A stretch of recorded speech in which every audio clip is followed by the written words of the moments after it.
there's just a world of difference between this spring and last spring in terms of guys understanding what they're supposed to be doing, a lot less deer in the headlights look. You have an increase in expectations. He's telling the team and the coaches that what was acceptable last year is no longer acceptable. And I think there's probably a lot of truth to that. If you look historically, successful college football coaches, when they go to a top program that's been struggling, there's usually a huge jump between year one and year two, right? There was with Carroll at USC. I mean, his year two really started the ball rolling. But that was true of Nick Saban in Alabama. It was true at Urban Meyer when he went to Florida. It was true at Bob Stoops when he went to OU. There's usually a huge jump from year one to year two, even putting aside roster building, because in the old days, you couldn't very effectively just pull 15 starters out of the portal, right? But and so when he talks about how that he expects a huge jump based on people understanding what they're doing and raising the expectations, I think that's probably true. Even if it wasn't a far more talented team than last year, which he suggests it is, you would expect this year's team would be much better because of that second year jump. So I thought that was expected, but the fact that he focused on that, I thought was interesting. WeAreSC editor-in-chief Eric McKinney, what was your takeaways? I'm going to say all the stuff Chris did. That's what jumped out to me. And it's more sort of how comfortable he is with that. He talked a lot last season about when he kind of took over at USC. It's that first week kind of in December. That clock is ticking to get to spring ball. And it's not just how do you coach the players when you come in, it's how do you rebuild a program from the ground up. He had to do a ton of non-football stuff, I think, from that point going to spring ball.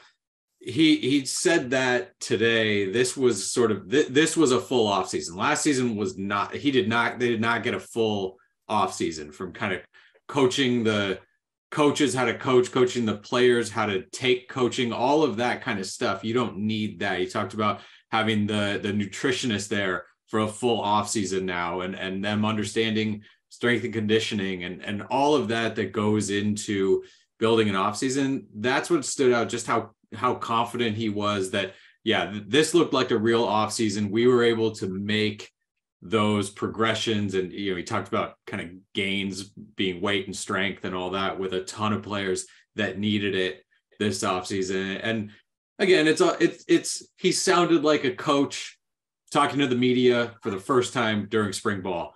Hey, there's some stuff we got to work on. We're going to be great here. We got some positivity here, all of that stuff. There was nothing that stood out where he said, man, we don't have a wide receiver. We don't have this, there wasn't anything that was kind of jaw-dropping, eye-opening from it.